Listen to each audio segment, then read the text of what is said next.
This is the Berman Method podcast featuring Dr. Jake Berman and physician assistant Jenny Berman. We are here to treat problems and not symptoms. Disclaimer, this podcast is for entertainment purposes only and not to treat anyone or to give medical advice. If you are interested in any information that we are giving and would like to use this for yourself, we recommend that you contact your primary care physician or reach out to us and ask us questions about yourself specifically. Enjoy. And we are rolling, baby, with a baby in our lap, in Jenny's lap, on the Berman Method podcast. Dr. Jake Berman here with my beautiful co-host and wingman, Jenny Berman, physician assistant, and Walker Berman. Walker Ryan Berman. Good morning, everybody. We are David going against Goliath. Goliath being the corporate medical system, big pharma, the insurance companies. They do not have your best interests in mind. They will choose profits over patient outcomes every single time. This has been proven factually for the past 40 years now, case after case after case. So we're here to just show you, tell you, expose the truth or shed the light that there is other options. Western medicine is phenomenal with acute issues, meaning like, oh, gunshot wound, let's keep you from dying. But when it comes to other chronic things, Eastern medicine, the Chinese, they know something a little bit more than we do because they've been doing it for 5,000 years. We've been doing it for 150, 200 years. Pretty sure they got some things figured out that we don't. So here we are. We're trying to spread the word. I like it. You like it? Yeah. Since it's January and people are off to a great start of the new year, I've been getting a few calls lately from new leads, people who just randomly found me on Google and call me for physical therapy services. Why did you call me? Oh, well, you got the best reviews, your Google reviews. I like what your message is. I've heard a few of them say, I've heard your podcast, and I believe it. That's the same thing. But then we've got these other ones that just randomly find us, and they're like, yeah, I'll give you a chance. And then an hour later, a day later, a couple of days later, call back up and cancel their first session with us, which is a free session. It's a free session where you can come in and try us out. Make sure that you like us. Make sure that we can help you before we move forward with charging you any money or wasting any more of your time. We want to make sure that we're a good fit and that we can actually help you. So people are calling to cancel saying, you know what, I'm going to go try somewhere else that accepts our insurance. And I just laugh every single time. And I think it's funny because on my Time Hop, so Time Hop is an app that brings pictures up from a year ago, 3 years ago, 10 years ago, however, this day in time years ago. And what popped up is this screenshot that I took off of Facebook. And this isn't mine. This is from Amanda Brown. I'm not sure who Amanda Brown is, but she showed up on my Facebook news feed one day, and I loved what she had to say. So let me read it to you real quick. Amanda Brown says, I've bartended in nightclubs where drinks were $17 each, and most people would pay up plus tip, no questions asked, and then return for more, or spend thousands on bottle service. I also managed a cold press juice shop in West Hollywood where a bottle of organic fruit and veggie juice full of vitamins and nutrients was $10, and people would be like, are you serious? $10 for a juice? And begrudgingly hand over their money.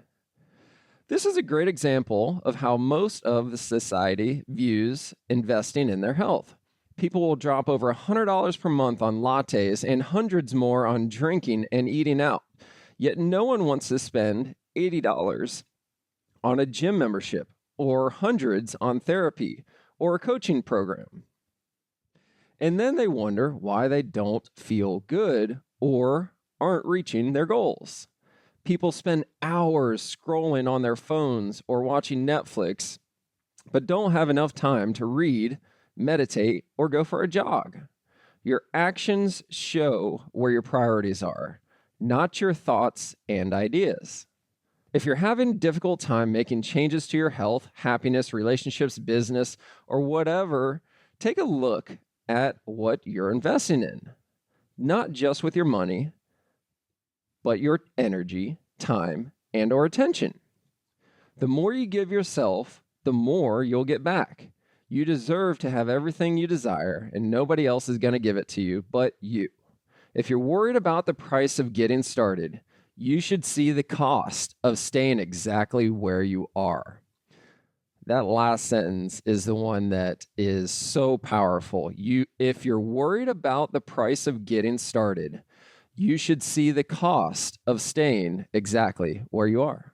And the price doesn't have to be monetarily. It could be the effort that it's going to take, the fact that you have to wake up an hour earlier, the fact that you have to prioritize your time, or the price to pay for somebody to watch your kid for an hour so that you can get out, the price of healthy meals. But it doesn't have to be monetarily necessarily.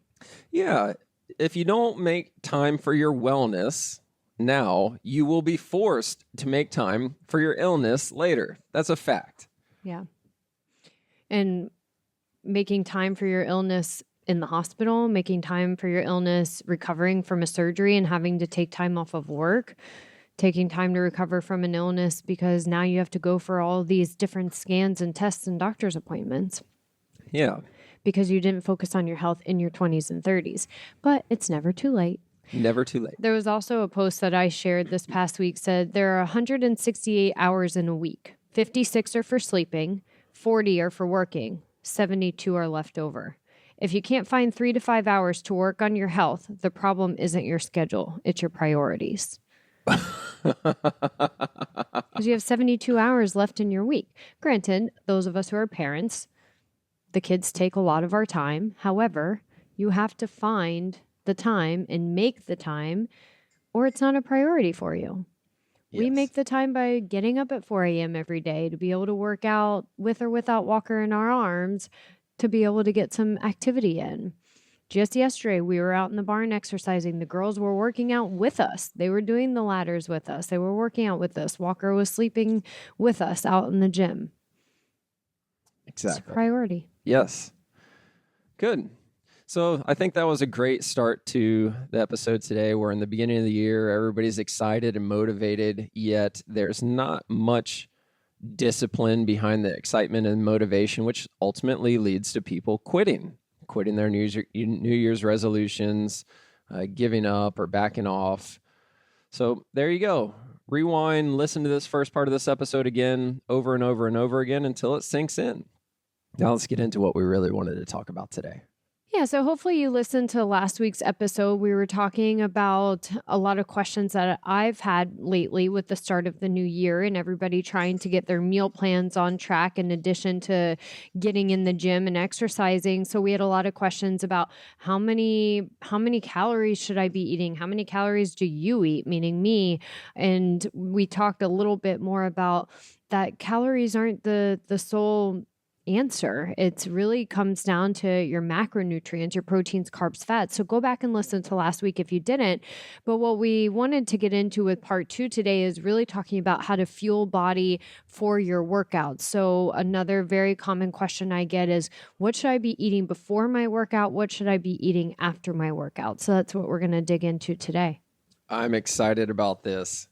I hope that I learned something. Well, I think you will, because you've been the guinea pig trying different things of, when the intermittent fasting came out for a while, you decided that you wanted to try that and not eat before you went to the gym and not eat until, a couple hours after the gym.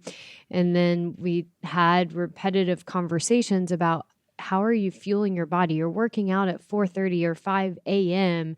and you're not eating until 8, 9, 10 in the morning.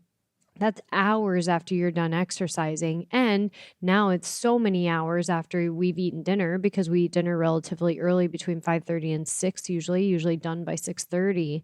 So now you're 16 hours from the time you last fueled yourself with any protein. What do you think your muscles are feeding off of? Yeah, and it's a good point because you always see the successful ones, especially on social media. You see the successful ones that do intermittent fasting and they're jacked. And you see the vegans that are jacked. But that's the minority. I mean, it's not one size fits all. It's got to be unique to you. There's so many different options. And I think that that's why your practice is so successful, is because you figure out what is best for the individual versus the majority.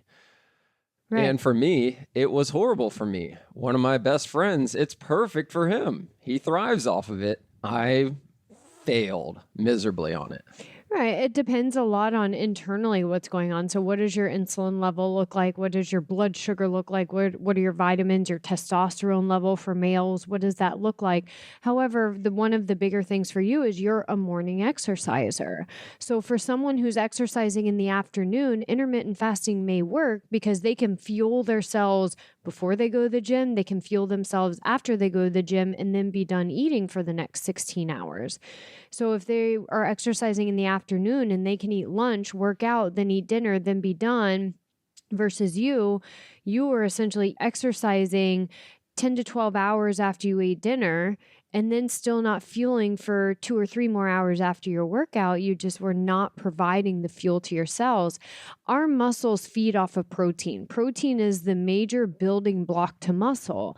So we hear all these things about carb loading for exercise and carb loading to be stronger. But really the protein is what's going to be the most important thing to fuel your cells and to build the muscle mass.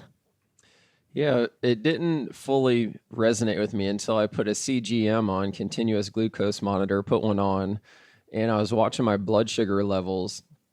And I remember going to the gym when I was not eating anything before working out. So started working out at 5 in the morning. And by 5:15, 5:20, my blood sugar would plummet, absolutely plummet. I'd feel jittery. I couldn't do any pull-ups. I couldn't lift any heavy weight, so to speak. And it took me 20 to 30 minutes for it to gradually come back up to where I could start doing something that I thought was productive again.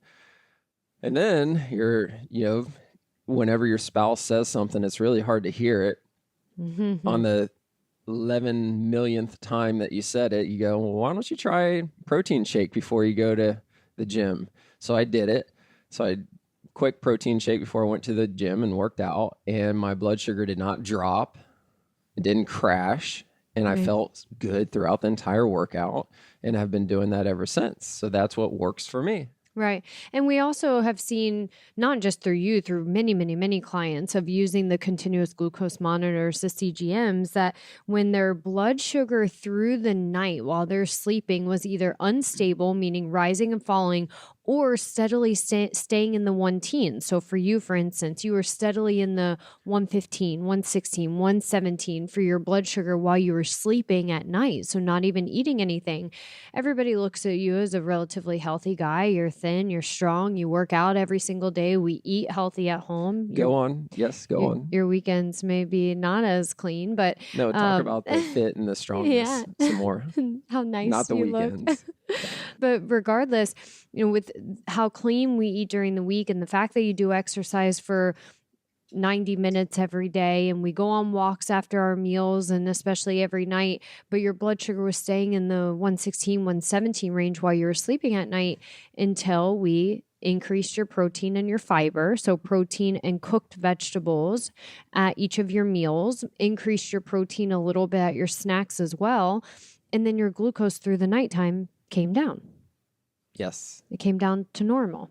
So we weren't changing a lot other than increasing the quantity of protein and the quantity of complex carbohydrates through cooked vegetables. And that actually decreased your fasting glucose.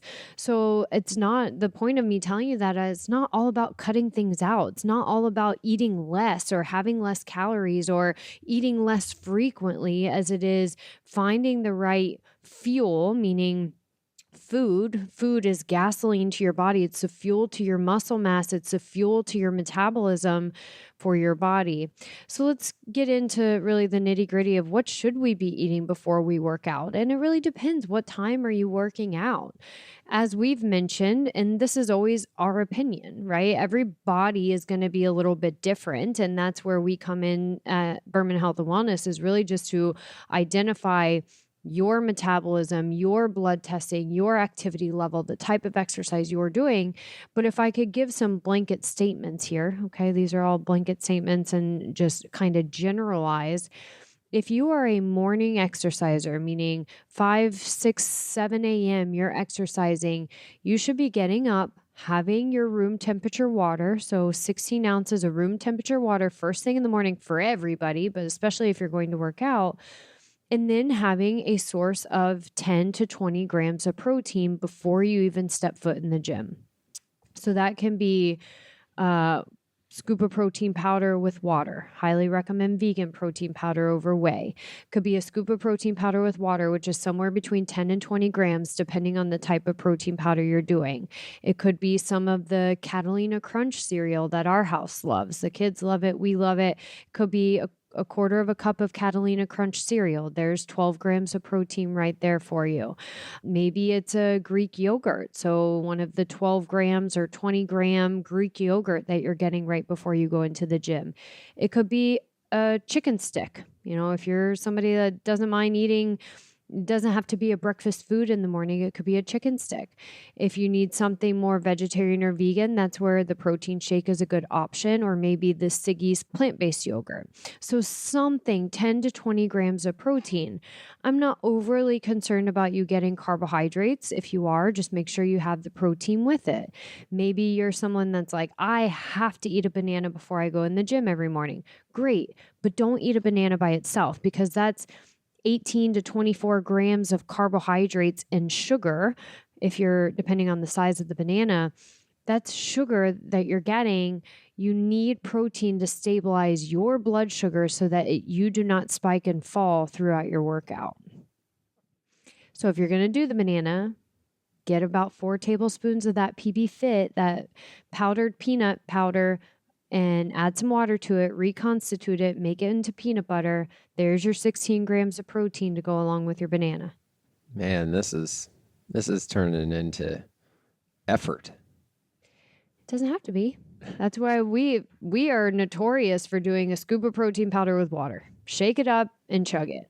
Or a handful of Catalina Crunch and walk out the door with your 16 ounces of water. That's what I do every morning, is the protein shake. So 16 ounces of water, I drink half of it, put a scoop of protein powder in the rest of it, shake it up, then I'm ready to go. Right. It doesn't have to be complex. It could be something easy. Again, that's where the plant-based yogurt or the Greek yogurt can be helpful as you're walking out of the door.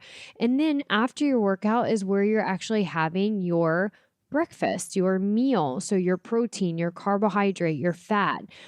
Definitely pair protein and carbs in the morning. We definitely want to surround it with your workouts in the morning. If you're an afternoon workouter, I still encourage you to have your carbohydrate serving at your breakfast or lunch before you work out. For blood sugar stability purposes, our body utilizes carbohydrates more efficiently in the morning than we do in the evening, even if you're exercising through the night. Exercising Not through the night, but at night. Sorry, that was my mistake. At night. So if you're a morning exerciser, 5 to 6 a.m., wake up, 60 ounces of water, 10 to 20 grams of protein. After your workout, you're having 30 grams, 35 grams of protein. You're having a carbohydrate serving, like a half of a sweet potato, or maybe you're having a slice of the carbonate bread because it's full of fiber. Maybe you're having a half of an English muffin or gluten-free English muffin, a protein pancake or waffle. There's your carb serving, plus a healthy fat. Maybe you're having a quarter of an avocado. You have some olive oil on your eggs that you're eating. Maybe you're having some chicken sausage, which is naturally going to have a little bit of fat in it. So you're getting your balance of your proteins, your carbs, and your fat after your workout as your breakfast in the morning. If you're an afternoon or evening exerciser, make sure you're getting your protein throughout the day every 2 or 3 hours. Make sure you're having your carb serving, like your fruit or your brown rice or your quinoa at your breakfast or lunch with your protein. But naturally in the evening time, we are already stimulating cortisol levels when we exercise. That's natural, right? Cortisol is our fight or flight response. So when we exercise, we are naturally stimulating cortisol levels. So if we're exercising in the evening, we're really already stimulating cortisol, whereas we would prefer our cortisol levels to be coming down in the evening time. So I do not recommend then going after your exercise and consuming a baked potato, a sweet potato, brown rice, quinoa at your dinner meal, because that is also going to stimulate blood sugar and cortisol response. Again, we want our cortisol levels coming down in the evening time so that we can actually get restful, adequate sleep. Love it. That's really important there for all the afternoon and evening workouters. Yeah, because you see all this stuff online like, oh, I have to have carbohydrates after I work out to fuel my muscles. Well, first of all, no, you don't. And secondly, really, we want your body to be able to get rest and adequate recovery at night. And if your blood sugar and cortisol levels are stimulated because of the carbohydrates you're getting in the evening after you're working out, you're not getting the right recovery to gain muscle mass and burn fat. Love it. So there we go. Good. Protein before and after workouts. That's the most important. Making sure you're going back and listening to the last podcast about adequate macronutrients, meaning proteins, carbs, fat. Have your carbohydrate serving with your breakfast or your lunch after your morning workout, or breakfast and lunch, even if you're an afternoon workouter. And drink water. Drink a lot of water. You know what? This is very similar to exercise and physical fitness, gut health. All of these things are very similar to the gauges on your dashboard in your car, where when you're kind of just going at it without knowing what your blood sugar is doing, without putting a CGM on regularly to know how is your blood sugar responding to your diet and your exercise level. When you don't know these things, it's kind of like driving your car and not knowing how much fuel you have in the gas tank. Without knowing how fast you are because your speedometer is not working.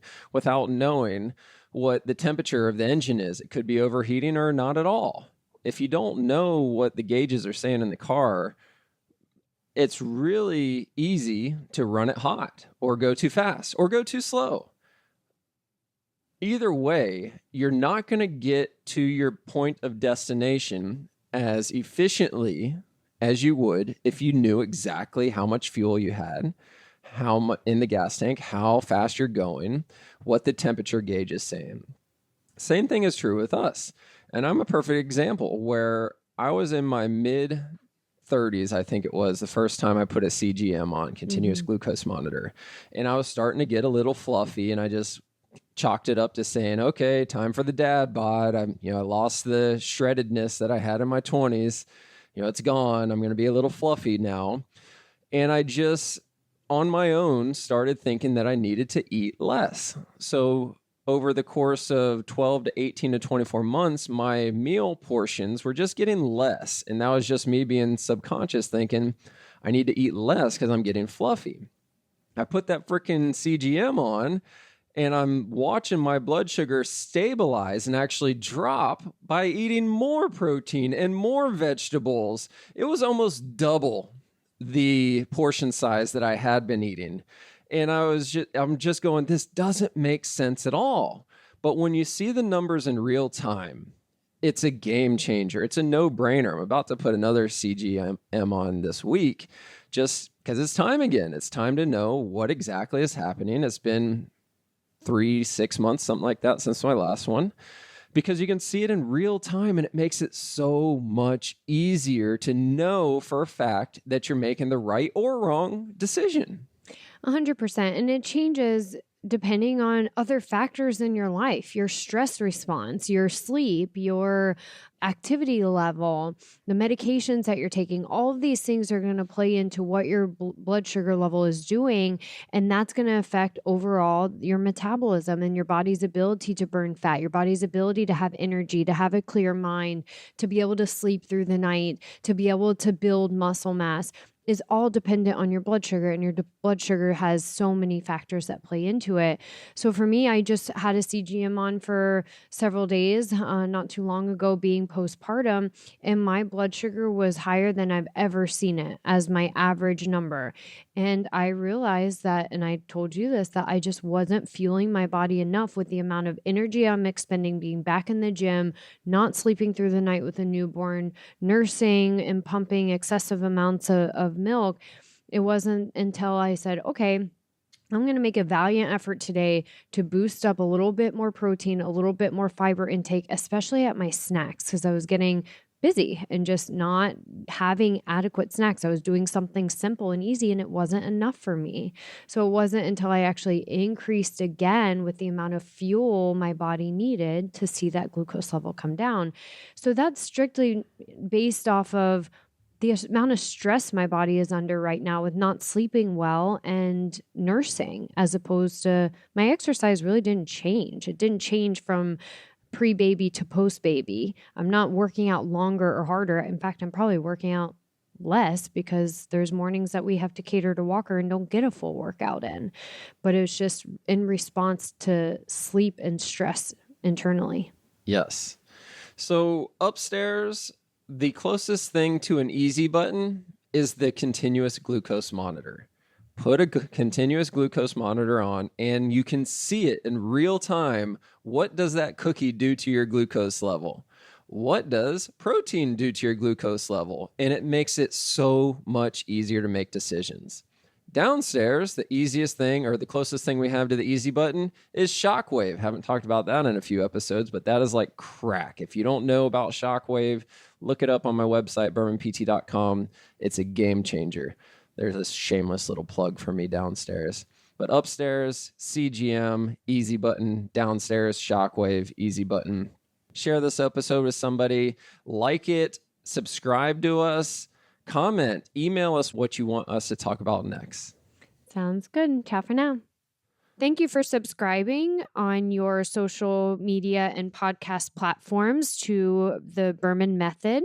Dr. Jake Berman with Berman Physical Therapy and Jenny Berman, Physician Assistant with Berman Health and Wellness. You can find more information on our website, www.bermanpt.com for physical therapy, bermanpt.com/wellness for the health and wellness.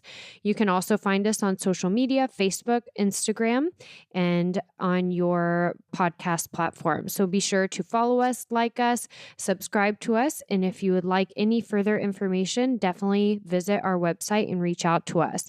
You may also find our free reports on the websites as well, where you can download this free information for yourself. Have a great day.